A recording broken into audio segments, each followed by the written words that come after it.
అలనాడు శ్రీకృష్ణదేవరాయల ఆస్థానంలో అష్టదిగ్గజ కవులు ఉన్నారు. ఆ అష్టదిగ్గజ కవుల ద్వారా శ్రీకృష్ణదేవరాయలు తెలుగు భాషకు ఎనలేని కీర్తిని అందించారు. అలాంటి శ్రీకృష్ణదేవరాయలు గొప్పతనాన్ని తెలియజేయడం కోసము ఈ భువన విజయ సభ అనేది ఈరోజు మేము మీకు మా విద్యార్థులతో అందిస్తున్నాము. ఆ అష్టదిగ్గజ కవుల్లో అగ్రగణ్యులు అల్లసాని పెద్దన గారు, మా కుమారి బిందుమతి ఈ పాత్రను పోషించింది. తరువాత పెంగలి సూరణ కుమారి ద్రాక్షాయని ఈ పాత్రను పోషించింది. తరువాత భట్టుమూర్తి పాత్రను చరిష్మా పోషించింది. తరువాత రామభద్ర అనే పాత్రను తరుణ్ పోషించింది. తరువాత తెమ్మన పాత్రను కుమారి కుసుమ పోషించింది. దూర్జటి పాత్రను చిరంజీవి గంగాధర్ పోషించారు. మాదయ్య గారి మల్లన పాత్రను విద్యాచరణ్ 4వ తరగతి విద్యార్థి పోషించాడు. తెనాలి రామకృష్ణ అనేటటువంటి పాత్రను కుమారి సౌజన్య పోషించింది. అలాగే రాజుకు చిలకెత్తులుగా తేజేశ్వరి, ధనలక్ష్మి ఈ ఇద్దరు పాత్రలను పోషించారు. ఇప్పుడు రాజుకు సైనికులుగా భరత్, దేవిప్రసాద్ ఈ ఇద్దరు పోషించారు. ఇప్పుడు భువన విజయ సభ ఆరంభం. యాక్షన్.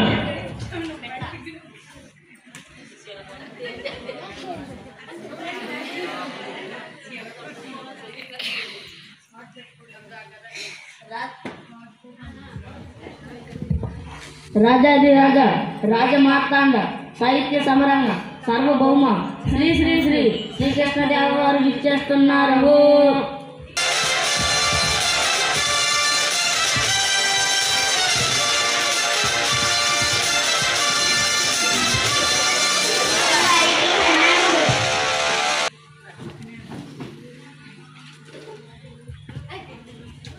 అష్టదిగ్గజ కవులకు, సాహితీ ప్రియులకు, గ్రామ పురజనులకు స్వాగతం, మా స్వాగతం.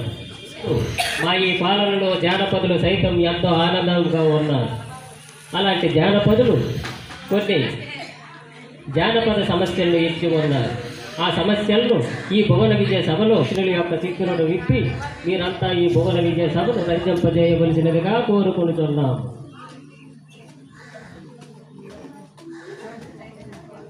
రాజేంద్ర కవిచంద్ర మీతో నేటి భువన విజయ సభను ప్రారంభించాలని మా అభిలాషం.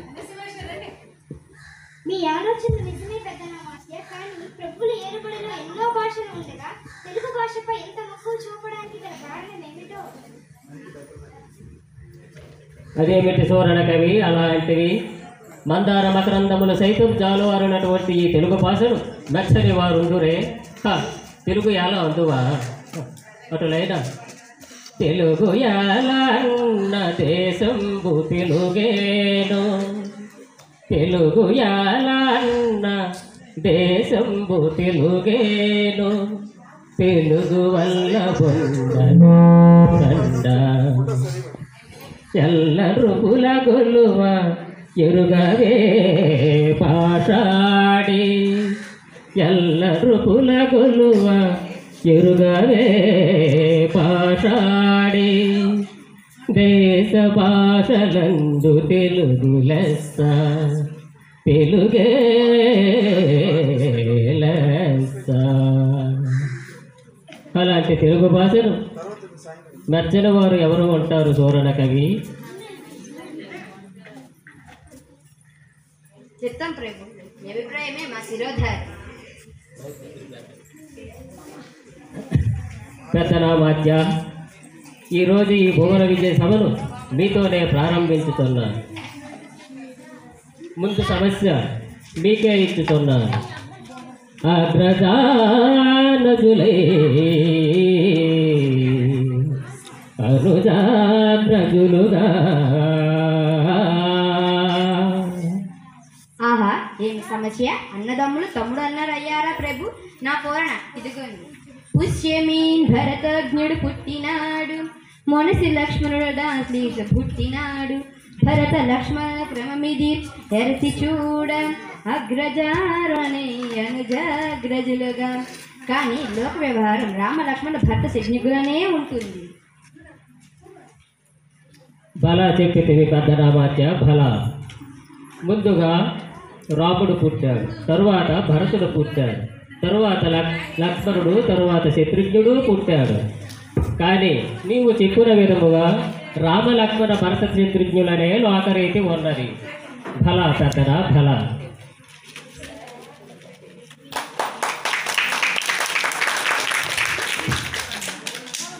తదుపరి సమస్య. మీ సమస్య చాలా జటిలముగానే ఉన్నది. ఈ సమస్యను మీరే పూరించవలేదు.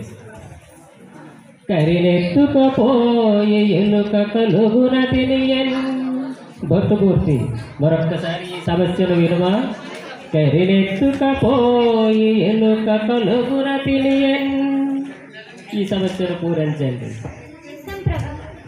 పల్లె జీవులకు సుపరిచితమైన చక్కని సమస్య ఇచ్చారు మహారాజా. కరులు చిలుకలెద్దులు శర్కరతో నరించి ఆచ, కడబెట్టుడు చోకరి మరిచ వర్తకుండ, కరినెత్తుకుపోయి ఎలుక కలుగునది. ఆహా ఎంత అద్భుత పూరణ. ఎలుక ఏనుగుని ఎత్తుకుపోగలదా? ఆ ఏనుగు ఈ రంగంలో పట్టున. ఆహాహాహా ఏనుగులు, ఎద్దులు, చిలుకలు మొదలైనవి చక్కెరతో చేసిన బొమ్మలు. వీటిని పగలంతా వ్యాపారి అమ్మి సాయంత్రానికి అన్ని బొమ్మలను ఎత్తిపెట్టి ఒక ఏనుగు బొమ్మను మరిచాడని ఆ ఏనుగు బొమ్మను ఎలుక రంగంలోకి పట్టుకు వెళ్ళిందన్న మీ బామ్మ వీరిలో విందుగా ఉంది. బల రామభద్ర బల. చాలా చక్కగా చెప్పితివి. కృతజ్ఞతలు మహాప్రభు.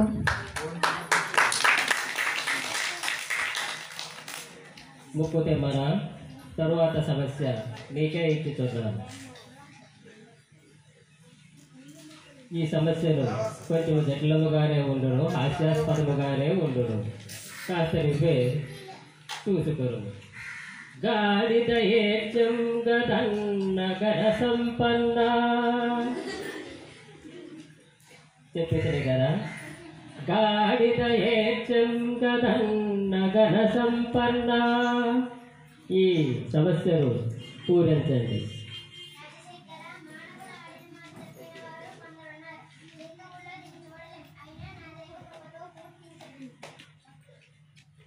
ఆడిన మాటను తప్పిన గాడిద కొడుకంచుది తిట్టగా, విను అయ్యో బీడా నా కొడుకని యొక్క గాడిద ఏడ్చిందన్న ఘన సంపన్న. సమాజ జీవన గమనంలో గ్రామీణ దృష్టిను ఆడతప్పిన జనుల ఈన స్వభావాన్ని తెలుపుతూ మాట నిలబెట్టుకోవడం కోసం విలువను చాటారు. తప్పు చేసే మనిషిని గాడిద నా కొడుకని తిట్టినప్పుడు విశ్వాసానికి మారు పేరుగా నిలిచిన జంతువు గాడిద అని అన్నారు. దీనిని చెప్తూ దృష్టాంత రూపంలో సాగిన మీ పూర్ణ బల తిమ్మన బల. బల దూర్జటి బల. నంది తిమ్మల యొక్క లోకరీతిని భీతి లేకుండా చక్కగా చెప్పేది. ఇప్పుడు తదుపరి సమస్యను నీకే ఇచ్చుతున్నాను.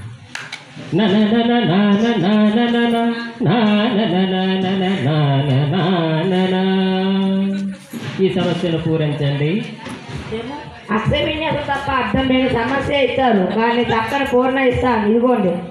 నిన్ను నిన్ను నిన్ను నిన్ను నిన్ను నిన్ను నిన్ను నిన్ను నిన్నుగని లయతాల సంగతుల గణకల పరిపూర్ణ మానసమున పలుకోని రాగముల మోదమునల్లచు పలుకునెట్టులన్ నన నన నాన నాన నన నాన నాన.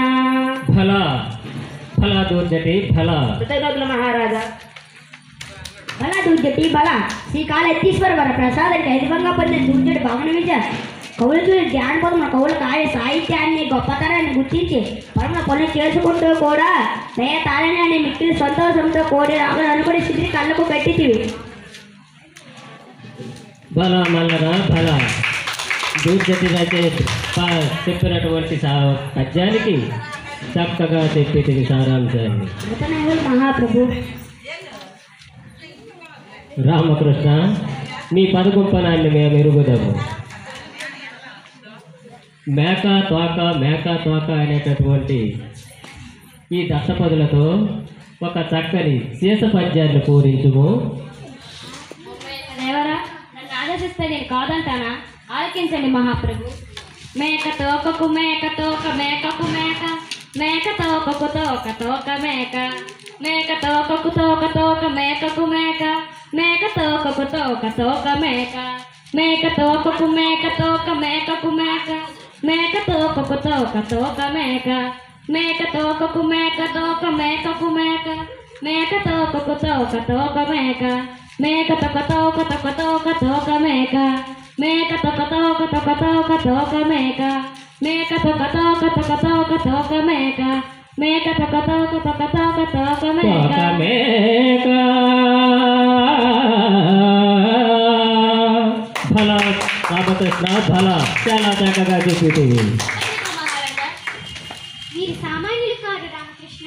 ఏమేమి మేకల కాపరి అడవికి మేతకై మేకలు తీసుకుపోతున్నాడా? ఒక మేక ముందర పోతుందా?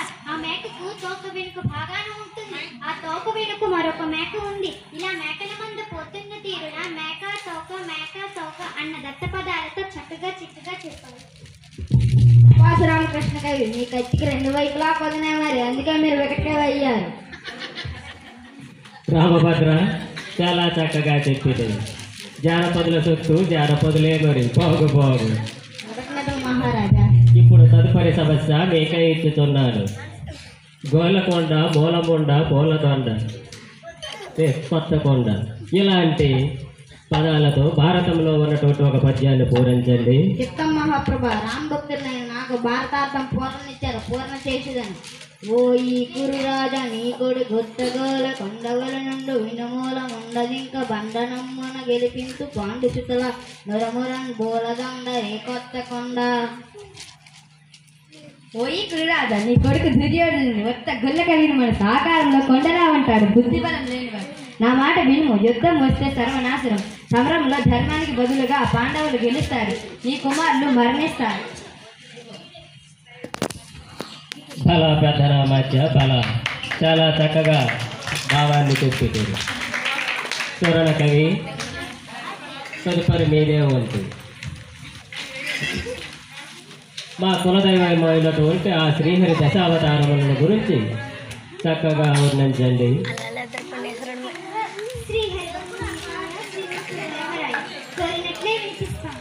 మత్స్యమై జగనిధి మడియించి సోమకు దూరమై కవ్వపు కొండ మోసే దిటియై హిరణ్యాక్షు గీకడంగించెను హరియై గర్భించు ప్రహ్లద జనకు వధుడై బలిగంచి వంచించి ఉదయించి బాధుడై చక్రపంక్తి దశరథ రాముడై దశకంఠ వికటాక్షి దుష్టుల సంహరించు బుద్ధుడై త్రిపుర స్త్రీల బుద్ధి మార్చు రుద్రుచే వారి భక్తుని బృందజేసే గంకియై నేర్చ సంతతి బిట్టు మార్చు హరి రసావతార చరిత్రమభినిపం. ఫల సురణ కవి ఫల చాలా చక్కగా చెప్పేది. ఏమి మత్స్యావతారమున సోమకాసురుని చంపాను. పూర్వమై మందరగిరి పర్వతాన్ని మోసి పాల సముద్రాన్ని చిలకడానికై సాయము చేశాను. వరాహావతారమున హిరణ్యాక్షుని, నరసింహావతారమున హిరణ్య కశిపుని చంపాను. వామనావతారమున బలిచక్రవర్తిని పాతాళానికి తొక్కాను.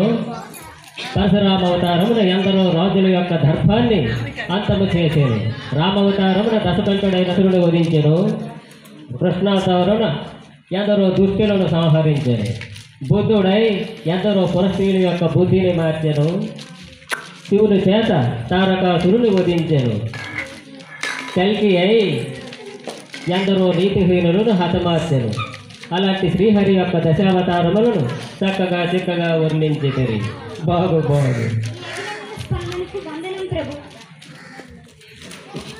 ప్రభు, వచ్చే దారిలో ఒక ధ్యానపదులు నాకు ఒక సమస్య ఇచ్చారు. మీరు అనుమతి ఇస్తే అది మీకు ఇస్తాము. అటులనే నా యొక్క కీర్తిని దశ దిశలా చాటాలన్నటువంటి మీ యొక్క అభిలాష నాకు సమ్మతమే. ఒక సమస్య ఇవ్వండి, పూరించదని. మీకు సభారంభంలోనే మాట ఇచ్చింది కదా. ప్రభు ఆలకించండి. అందరూ అందరి మరియు అందరూ అందరి ఎందరందరూ. అది సంగతి. ప్రభువుల వారికి ఇవ్వదగిన సమస్య. మీకు ముందు మాట ఇచ్చినట్లుగానే ఇప్పుడు మీకు ఈ సమస్యను పూరించాను. కొందరు పాండితీతనుల్ వదావదుల్, కొందరు సాహితీ ప్రియులు, కొందరు నీతికి పూతికి సిద్ధహస్తులు, కొందరు నాయకుల్ మరియు గాయకులందరందరే, అందరు నందరే మరియు నందరు నందరే, అందరందరే.